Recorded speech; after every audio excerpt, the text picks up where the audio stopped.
I Googled the meaning of the word family. Some of the answers were predictable, and some were a bit humorous. 1, a group consisting of parents and children living together in a household. Okay. 2, a group of people related to one another by blood or marriage. Got it. 3, a group of people united in criminal activity. Well, at Fellowship Church, we do consider ourselves family. Now, that doesn't mean that we're all children of the same parents, related by blood, or united in criminal activity. Let's hope that's not the case. Yet, if we have given our lives to Christ, we are children of the King and are united for one purpose. When Fellowship Church began in 1946, there were a few families related by blood, which helped start it all. These families joined together to ensure that a body of believers would set aside any differences, blend their passion for God with a heart for people, and make a difference in this community. As the years have passed, many such families have passed through these doors and our lives. There are 2 charter members, people who joined the church that first Sunday, that are still devoted members in our family. We would like to recognize and thank them today for having a vision and being faithful where God has placed them. Nat and Bernice, would you step forward? Just step right down there. Would you give them a round of applause?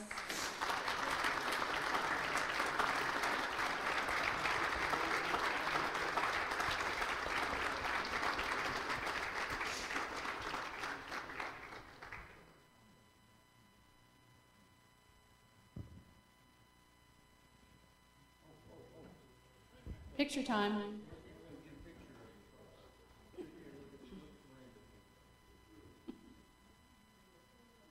Act like you like each other.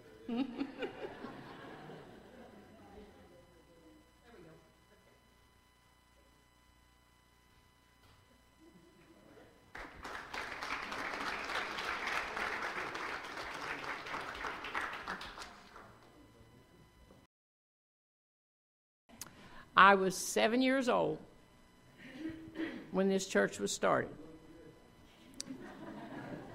And I'm not going to tell you how old I am now. You figure it out. My mom and dad were charter members. My grandpa and grandma Brooks were charter members. My aunt and uncle, Clarence and Thelma Brooks, were charter members. And so I was raised in this church. And it is home to me. I love it with all my heart. They asked us to tell about a few things that we remember. I can't tell you all of them because she told me to cut it short. Just a few little thoughts about when we get baptized, or we got baptized. Some of us didn't.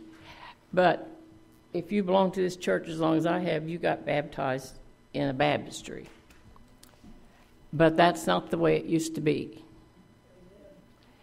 Ruthie and I and Not and Wanda remember this. There's a creek that runs under a bridge in Esther that used to have water in it. And Damon Dodd, I've got a picture of Damon Dodd, and we had people standing all over the place that they were baptizing.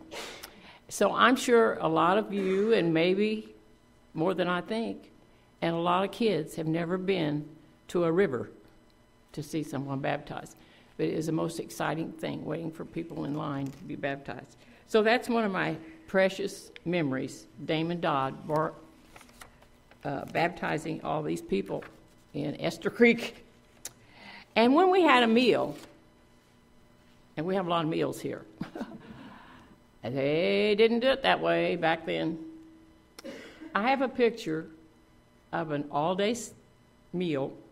It's fixed on boards like sawhorses right out there on that sidewalk, right in front of that door.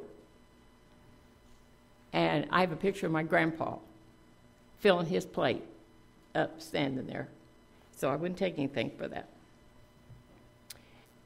And I'm really telling on myself now, but it used to be a little bit different. I used to sing in the booster band. They didn't have just little bitty kids till you got a certain age, you sang in a booster band. But one of the funny things about it is we had to wear little white capes. Everyone.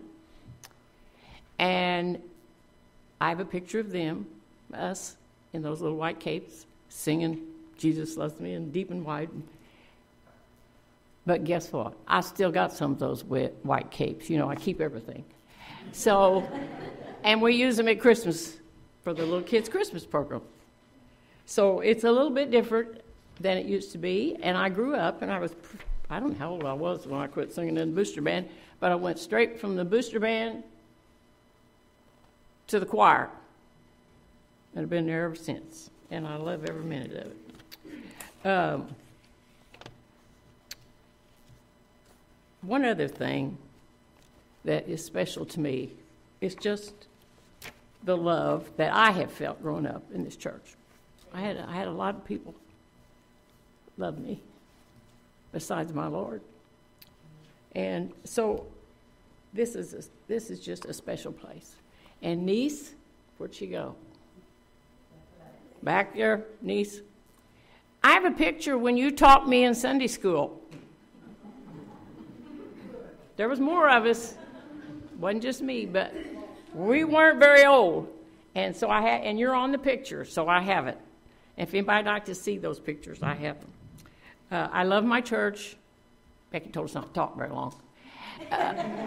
So I have a picture of a lot of things, and I wouldn't take anything for them. But if you want to see them, you're welcome to look at them after church. And this is my heart and soul of this church. I've never been to another church as far as a member, and I don't want to be. When I leave this world, I'll be in this church. And I hope you love your church as much as I do. Around here, don't ever say, I'll never do this again. I said this last year, and here I am. But this has got to be short. She's already told us to make it short. So what I most thought about was the old house that stood on this lot where we're sitting today. It was an awful-looking thing, and it had a wraparound porch on it, but the church decided that they were going to buy that house, and that's where our church was going to be. So they bought the house, started tearing it down, and getting it all hauled off and getting ready to start the basement of this church. In the basement, when the basement started up, it was wonderful to see it go up. We'd always been in the old building next door, and so we was really wanting to get into the basement of the church. So when we moved into the basement of the church, we had to bring a lot of the pews that we had over out of the old building. Here's a picture of some of the pews we sat on. You could sit on them in the heat. Of course, we didn't have air conditioning. Sat on them and get so hot you couldn't hardly get up when you'd stick to them. I'm going to lay this picture right here if you want to look at it afterwards. But the basement just seemed like a little bit of heaven to us. And it was a wonderful place. And that's where I was saved. I was saved in the basement of this church. The teens sat in the back. When Kurt was here, their teens always sat right here. And I still look to these 4 pews because our 4 pews was in the back behind an old pot-bellied stove. And afterwards, I don't know how long after we had moved into the basement of the church, we had a 2-week revival. Revivals didn't last 3 or 4 days. They lasted 2 weeks. Come every night. So the teens always gathered on those 4 pews in the back. And Brother Bloss was an older man then, white-headed like I am now. But he could really get around.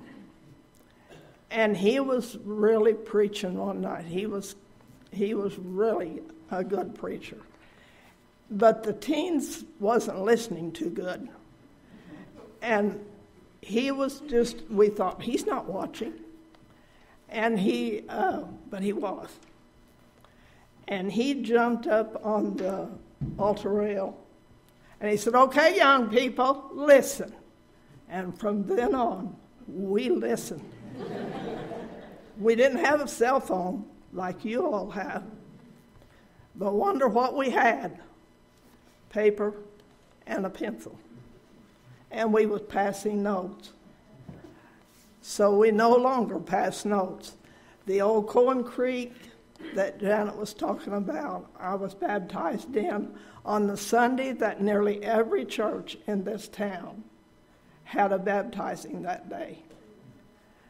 Damon Dodd baptized me, and I was scared to death of water, scared to death. And the water was up a little bit, and I thought, this is going to be bad. And he made us hold hands, and we marched out into that water. And when he was getting ready to start to baptize me, a log come floating down the river, and I thought, oh my, I've had it. But he just lifted up his foot, and he just gave it a kick, and away it went. So here I am, I'm still here. But I do love this church with all my heart. If you don't come to all of the church services here, pray about it, think about it. You miss so much if you miss prayer meeting, if you miss Sunday morning, if you miss Sunday night. You're missing something. Be sure you come. We love this church, and it means so much to us. Thank you. You see, family is more than blood. It's even more than being united for one purpose. It screams, you belong. It means that if you aren't with us, a vital part is missing. It declares that we are better together, and we will link arms with you to see you through. It proves that each person that has become a part of fellowship over the years has changed who we are as a church and what we say to the world around us. Sarah and Gina are going to answer the question, what is it about fellowship that says family to you? Good morning. As most of you know, in August of 2015, my mom unexpectedly passed away in her sleep from a heart attack. And fellowship was there. They showed up. I didn't ask for help. I didn't plea for your prayers. You just did it because we're family, and that's what family does. By the time I could get to my mom's apartment after I got the phone call at work, I already had church members there waiting for me whenever I got there. Without being asked, we had people with trailers from the church come and help us move my mom's belongings out of her apartment and into a storage shed. They knew we needed the help. We didn't ask for them to come and do that. They just showed up and did it. Kurt and Becky helped us write our mom's obituary. I have 3 older sisters. We're all in our 30s. We'd never written an obituary before. We've just seen them in the paper, no idea what we were doing. Kurt and Becky sat down with us, helped us write it, helped us outline it, what was supposed to go in there. We had no idea. We couldn't have done it without them. Kurt did the service for my mom, and he did a phenomenal job. And the reason all this is so special is because they didn't know my mom. Nobody here really knew my mom. She had come a couple times to watch the kids in their programs, but you all did it just because you had the love for me and my sisters, and you didn't even know who she was. At her funeral, there was more fellowship members there than our family members. You all took off work. You were present. You've never even met her before, and you took time out of your life to be the biggest presence at her funeral without ever even speaking words with her before, because you loved me and my sisters so much. Then there was the dinner afterwards. To me, it just feels like it just magically appeared. We went down into the children's center, and there was magically just food and tables and everything set up. And, I wasn't in the right state of mind to even, to me in that moment, it just magically appeared. There was one less thing that me and my sisters had to worry about. We come in, we ate, and we left. You all set it up. You cleaned it up. You just did everything for us. And then, after my mom passed away, I went through a really bad, rough patch. A lot of you may know this, but my mom and I didn't have that good of a relationship. And then whenever she passed away, I never had that chance to make things right with her. And so I went through a very rough patch of feeling guilt. I could have been a better daughter. I should have been the bigger person and come forward and made amends with her. And I was absent from church for several weeks because I just couldn't stand to be around anyone with the reminder of my mom, and you all were there for me. Fellowship did not forget about me whenever I was absent. I would say there was probably a good 2 months. I stopped doing the choir. I stopped doing Awana. I stopped doing all the stuff that I volunteered for. And I can't tell you how many of you stayed on top of me. Phone calls, text messages, coming by and seeing me at work. Where you been? We miss you. We miss you. You didn't let me go. And had it not been for you guys, I wouldn't have come back. And I don't know where I would be now because I was in a downward spiral. But you all, you are the water that helps my seed grow. You all, I am part of your family. You take my son in and help me raise him. You all have a part in helping me raise my son. And I just love you guys so much. I'm so blessed to be a part of this church. I love you guys. When Becky first said, what do you think of as far as what is family, what does fellowship mean as family to you, I immediately went to, my siblings, because they're probably, outside my mom, the closest people to me in the world. And so I immediately just thought about the role that each of them play in my life. And there's 4 of us, and each person is everybody has their own personality and talent. But I always think, there's one that's really sweet. It's not me. I know that's hard to believe. But there's one that's really sweet. There's one that's the caregiver that just kind of make sure everybody's got what they need. One that will make us laugh, even though there's nothing to laugh about. One that will, take charge and kind of organize things. And we all play a different role, and that's what makes us a family. That it takes all of us to make sure everything's taken care of and that we're supporting each other. So whenever I think of fellowship as a family, that's what I relate it to. I relate it to my own family and how close we are. And I know that that's not, as we've gotten older, we've talked about this several times as siblings, we've come to realize that not every family is like us. There's a lot of fighting. We don't really fight. We get along. We like each other genuinely. And so whenever I think about fellowship as a family, I stop and think about all the different roles that people play in the church. And while some just kind of sit back and are very quiet about their ministry and the role that they play, they don't want to be the center of attention, but they're the ones that's there making food for funerals and things like that. They're the ones that just kind of could fade into the background, and they like it like that. They don't want to be the center of attention. Then we have people that are ready to be up on stage at any moment and take lead of those things. And everything that's in between. And it just makes me think about all the different people and all the different roles they play and how willing people are to just step up and do their part and make the family work. And one thing that has really stuck out to me is, my sister went here for years before I came here. And, she always loved it here. I always felt like I was kind of a part of here because she was here, and then I was always at youth stuff with Jennifer, and so I always felt like I kind of knew everybody and was a part anyway, even though I didn't attend church here. I attended somewhere else. But whenever, I'm going to start to cry, but whenever my brother and his family, who I prayed for years, came, everybody was so welcoming to them. And I knew that if they were going to stay, that's what it was going to take. that they were going to have to be connected with somebody, that somebody's going to have to embrace them and love them like I do. And they did. You guys did.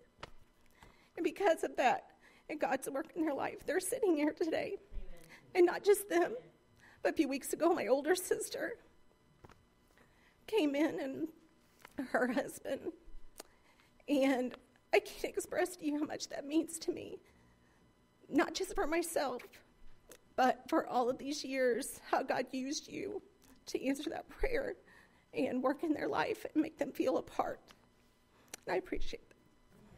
During the 2018 Olympics, several adults from the United States traveled to Korea to get a glimpse of their heritage. You see, these adults were each adopted as young children from an orphanage in Korea, and they had never seen their homeland. In an interview with one of the now-grown adopted individuals, they were asked if they found their family. This woman told how she had always wondered about her kin so far away in a land that was strange to her, and although she was thankful for the time there, she knew that was not where she belonged. Love and togetherness make a family, she said. And I have to agree. We all come from different walks of life, various experiences, and with diverse bloodlines. Love and being together make us a family. Shanna, Mark, and Jeremy are going to share and answer the question, what kind of impact has fellowship made on your life? Okay, you guys all know I hate doing this. So mine's wrote out, and it will be under 2 minutes. Fellowship has impacted my life by helping me find my passion for teaching with Awana and Sunday school, something I never thought I would be doing. I also found my passion for sharing the love of Jesus around the world with a simple shoebox. Fellowship has given me a passion to serve others through many different opportunities. Because of Fellowship's impact on me, the kingdom of God has hopefully also been impacted. So in case you all haven't figured it out, there are a couple of themes going on here. First of all, my talk has got a theme, but I think first and foremost, the theme is from Becky. I think she tried to see how many introverts she could get up here and see which one passed out first. So challenge accepted. Anyway, so as was said, I was asked to talk about what kind of impact Fellowship made on my life. And so I started Fellowship a couple of years ago when I was 15. Anyway, the reason I started was because most of my friends attended here. Although activities, and we have a youth group and several teens here, although that's not the most important thing in church, it is one of the things that attracts teens and youth group to come here. We've got a great youth pastor team in Caleb and Callie. And as teens come in, that gets them here. But then the teaching and the teaching develops them into mature Christians. When I was in the youth group, that was pretty much my social life. And again, as I said, there's kind of a theme here, and we'll see if you all pick up on this. But that was my social life. And social life later turned into Christian faith. For those of you who don't know, and there was a great picture, Kurt and Becky were here when I first started. And I'm not sure how to say this, but it was my privilege to help develop them. And for those of you who attended the church at the time, I'll give you a couple of examples of how I got the privilege of developing Kurt and Becky. So their kids, I helped with their kids. And let's see, I helped them learn fine motor skills, eating and things of that sort.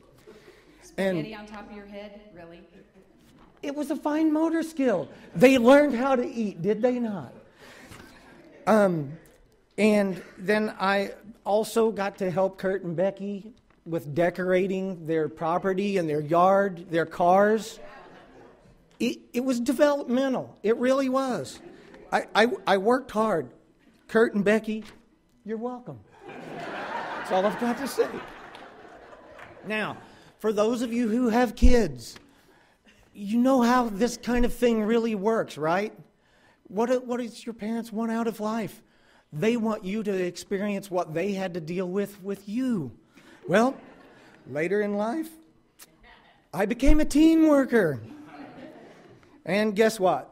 The development was reciprocated. Kurt and Becky, your kids were a part of it, right? So anyway, there were multiple wrestling matches in our house where our living room was nearly destroyed on multiple occasions.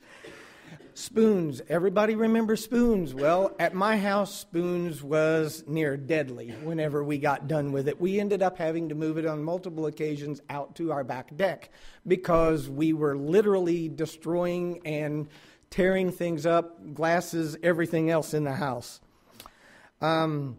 We've also experienced natural church growth. 2 kids, 2 grandkids. And a daughter-in-law that's a part of the family. So, again, I was asked to describe the impact that it has made on my life. Has anybody figured out the theme yet?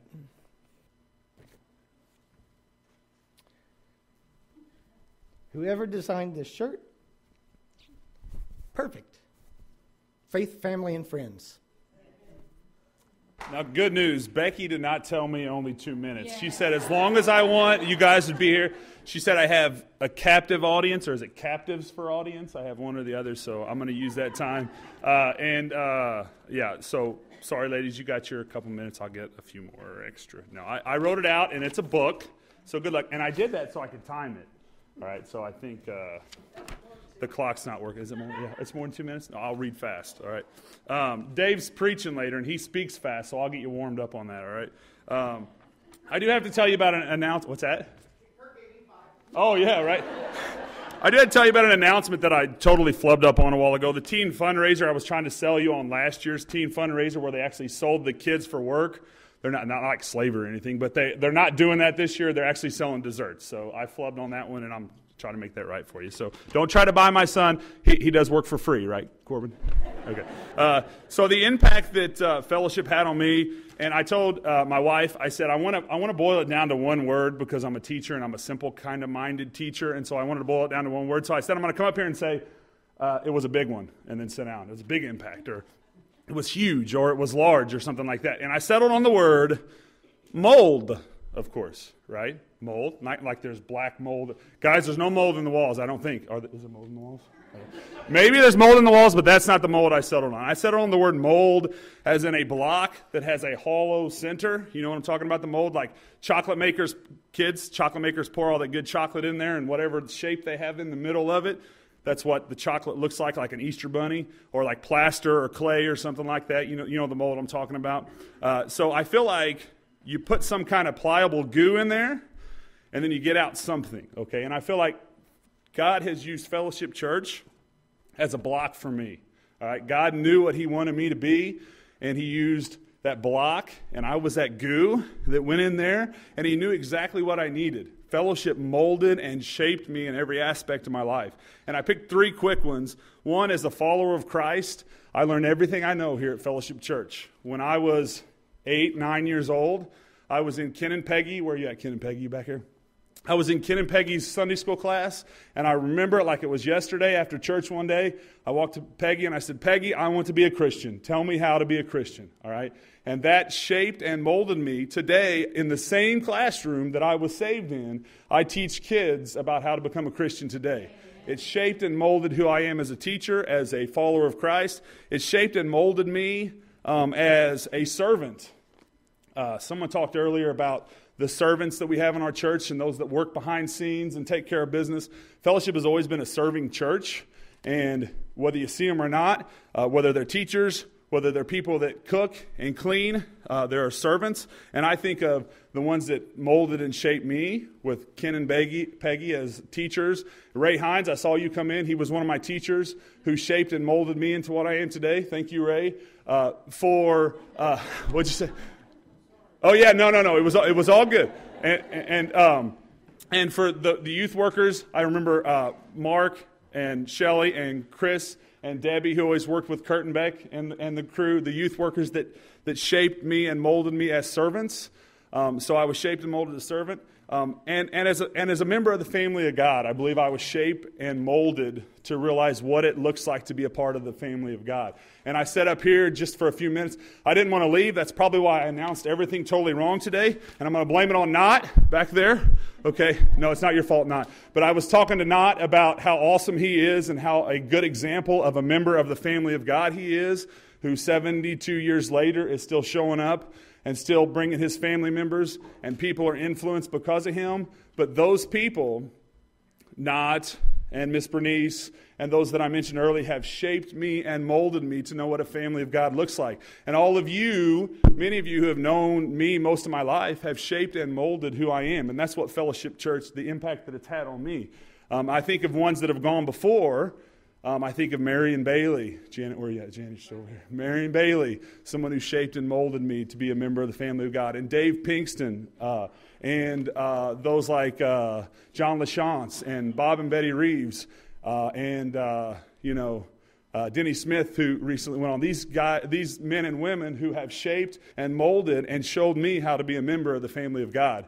And so, I guess to wrap it up, am I on 2 minutes yet, or am I almost there? A little long. And to follow up, and this is the end, I'll go really quick for this. No. So what I am in life, a husband, a teacher, a dad, who used to be this useless blob of goo, who has been molded into something more, and I don't know what that something more is, but I know it's what God has wanted me to be. I've only been molded and shaped into that because of Fellowship Church, and that's the impact it's had on me. Even though some have been here since day one, there are many people who have come through the doors of our church and chosen to stay. They flavor our congregation with their different personalities, varying spiritual gifts, and unique talents. Some even bring other people to the mix that makes up Fellowship Church. We wouldn't have it any other way. I'd like to ask Dave Dallas and Tom Huddleston if they would share and answer the question, what or who brought you to Fellowship, and why did you choose to join our family?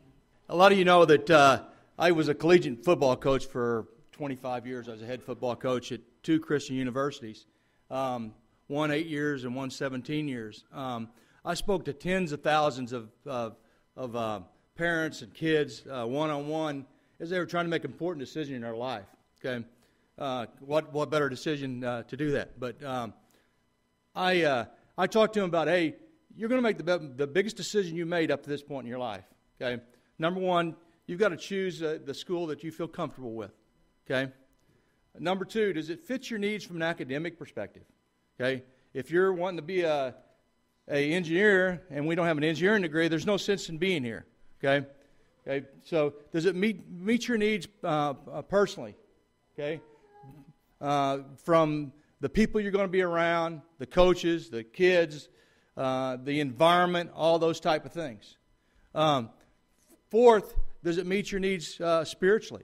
Because we're Christian institutions, you need to feel comfortable with that aspect of things. You're going to take Christian classes. You're going to be in a Christian environment. You're going to go to chapel. You're going to do these type of things. Okay, the last thing was, does it have the it factor? Okay, and you'll know when you come across that school that you want to be, you'll have the it factor. Okay. And one thing that you guys gave us was the it factor. Don't lose that. That's important. It's the people. Okay? It's the people. It's the Betty and Denny. You know, they made us feel welcome. Miss Jeannie back there made us feel welcome. Okay? Bernice makes us feel welcome every day. Every time we come in, we hear from Bernice. If I walk by Bernice and I don't say hi to her, I'm in trouble. Okay? But the biggest thing is, you guys, we have that here. We have that here. We can't lose that here. Let's keep that it factor, because the it factor is what keeps us together. Thank you. I think they saved the best for last.